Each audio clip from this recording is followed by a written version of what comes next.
8 metai ir 8 dienas šiandien, kaip draugaujam.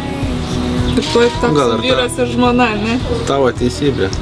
Ir šitą senvagę ateidavom visada.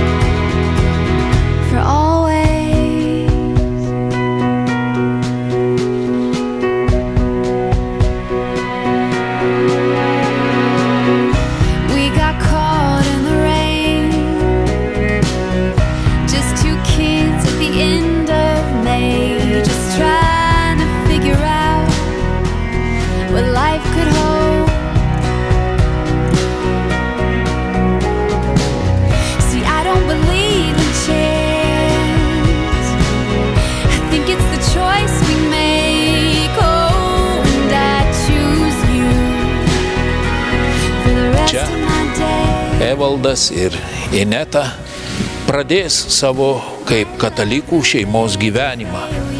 Ir tai, visi suprantame, yra nepaprastas įvykis. Todėl sveikindami juos ir linkėdami laimės, paremsime kartu ir nuoširdžią maldą.